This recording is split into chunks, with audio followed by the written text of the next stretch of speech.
The Accumulation. A haunted time story. Breathe with me, Julian. Cooed the tutor, Beatrice, her voice a soothing balm against the ancient room's chill. Open your vessel. Let the energy flow through you, not to you. You are a conduit, not a container. Julian, a pasty-faced accountant hoping to contact his late wife, sat opposite her, eyes screwed shut. His fists were clenched so tight on the mahogany table that his knuckles were bone-wide islands in a sea of mottled pink. The air, thick with the scent of beeswax and a century of held breaths, began to shimmer. Not with the gentle, luminous whirls of vapor the hall was famous for, but with a greasy, agitated quality, like heat haze off hot tarmac. Beatrice's smile tightened. Gently, Julian. You're pulling too hard. Release the grief. Julian's gasp was a wet, ragged thing. I see something. Good, Beatrice encouraged, though a bead of sweat traced a path down her temple. The shimmer in the air was coalescing around Julian's head, and it wasn't luminous. It was the color of a day-old bruise. It's not my Clara, Julian stammered, his teeth chattering. It's mouths. So many mouths. Then, it happened. Not with a ghostly whisper or rattling chain, but with a sound like tearing gristle. Julian's own mouth began to stretch. It widened past the corners of his lips, the skin puckering and splitting with tiny, wet pops. It grew wider, unhinging like a serpent's, the flesh of his cheeks pulling taut and translucent, revealing the frantic grinding of his molars within.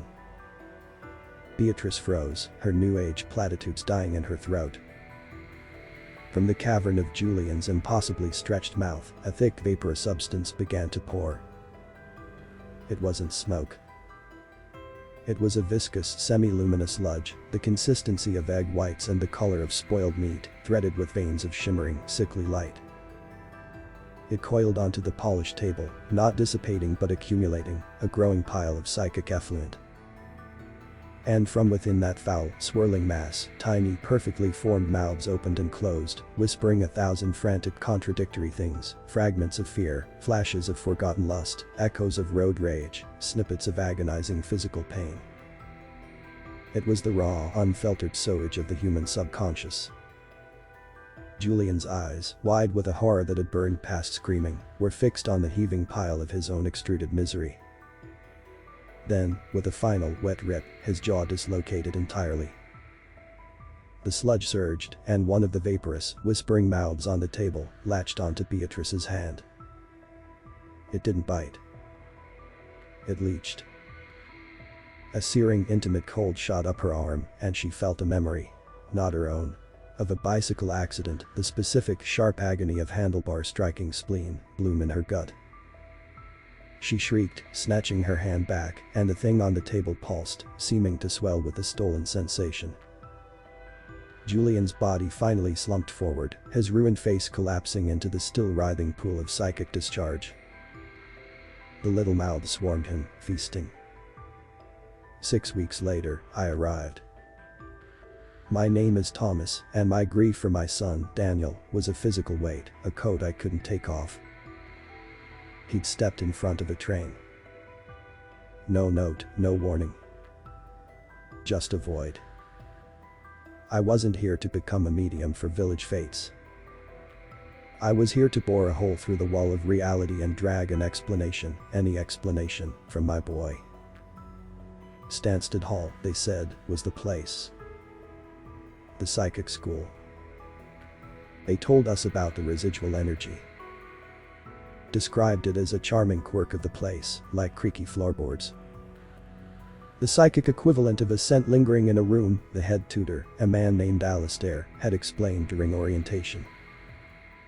All the emotional energy expended here over the years. It leaves an impression. You might see lights, swirls on photographs. It's perfectly benign. Think of it as atmosphere. The incident with Julian was written off as a psychotic break, a man undone by grief.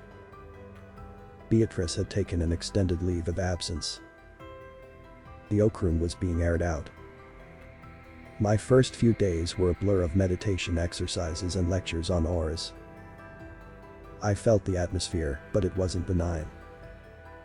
It was a pressure behind the eyes, a low hum at the edge of hearing. It felt hungry. In the library, I'd see the luminous whirls in my peripheral vision, coiling around the leather-bound books like ethereal pythons. They weren't just vapor. They had a weight, a purpose. I started trying to connect with Daniel in my small dorm room at night. I'd surround myself with his photos, his favorite t-shirt, a rock he'd given me from a beach trip. I'd push my grief out, a raw, screaming signal into the ether. Daniel. I'd whisper into the dark, tears streaming down my face. Please, son. Just a word. That's when it began in earnest. The first time, I felt a cold spot in the room. Then, a luminous whirl manifested, thicker and brighter than the others. It hung in the air before me, and for a fleeting second, I saw a face within it. Not Daniel's, but a distorted, screaming visage of a man I didn't know, his mouth stretched impossibly wide. Julian. I recoiled, the connection shattering. But the entity, the accumulation, had had a taste. It had tasted the unique vintage of my despair. The next night, it was worse. I pushed out my grief, and the air grew thick and cloying, smelling of ozone and abattoirs. The swirl that formed was larger, more defined. It wasn't just light anymore. It looked wet, organic. A pseudopod of glowing vapor snaked out and touched the photo of Daniel. The image in the frame warped. Daniel's gentle smile twisted into a sneer. His eyes, for a split second, became hollow, black pits. The accumulation wasn't a collection of ghosts. It was a psychic cesspool, a gestalt entity formed from every ounce of pain, fear, and raw, undirected emotion ever vented within these walls. It had no mind of its own, only a collective ravenous appetite. It was a cancer of consciousness, and the students, the fledgling mediums, were its unwitting nourishment. We were opening our veins and calling it spirituality. I became its focus. My grief was a beacon in the psychic darkness, stronger and purer than the petty anxieties and mundane sorrows of the others. The thing began to learn from me. It didn't want to just feed on my pain. It wanted to understand it, to replicate it, to become it. The manifestations escalated from apparitions to physical incursions. I awoke one night to find the skin on my arm translucent, the muscle and sinew beneath glowing with a faint, sickly light, my own biology being temporarily rewritten. I'd catch my reflection in a window, and for a horrifying instant, my face would be a composite of other faces. Grieving parents, terrified patients, angry spouses. All screaming silently from behind my eyes. Alistair cornered me in a corridor. Thomas, you need to shield yourself. Your energy is explosive. You're drawing too much of the hall's residue to you. It's not residue, I snarled, my voice cracking. It's a parasite, and you're breeding it. He paled. That is a dangerous, fanciful notion. But I could see it in his eyes. He knew. He knew, and he kept the school running, kept the fresh meat coming. I decided on one last desperate attempt. I wouldn't be a conduit. I would be a goddamn pipeline. I would pour every last drop of my agony for Daniel into the ether, so much that I would force a true connection, something beyond the parasite's mimicry. I went not to my room, but to the grand lecture hall, the epicenter. The air was solid with pressure. The famous luminous whirls were everywhere, a galaxy of trapped screams. I sat in the center of the room, closed my eyes, and let go. I didn't just remember Daniel's death. I relived it. The phone call. The policeman's words. The trip to the morgue. The cold, sterile feel of the sheet. The sight of his still, perfect face. I poured it all out. The love, the rage, the guilt, the bottomless, soul-crushing loss. The accumulation responded. The swirls of vapor converged, not into a ghost, but into a physical thing. It rose from the floorboards, a tumor of pure potential. It was a churning mass of light, flesh, and raw emotion. Half-formed limbs, cobbled together from 1,000 different psychic blueprints, clotted the air.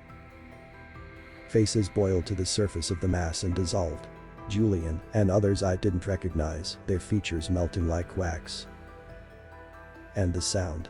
The sound was every sob, every curse, every dying gasp the hall had ever absorbed, blended into a single, mind-shattering chord. Then, from the heart of the chaos, a form solidified. It was Daniel. He was perfect.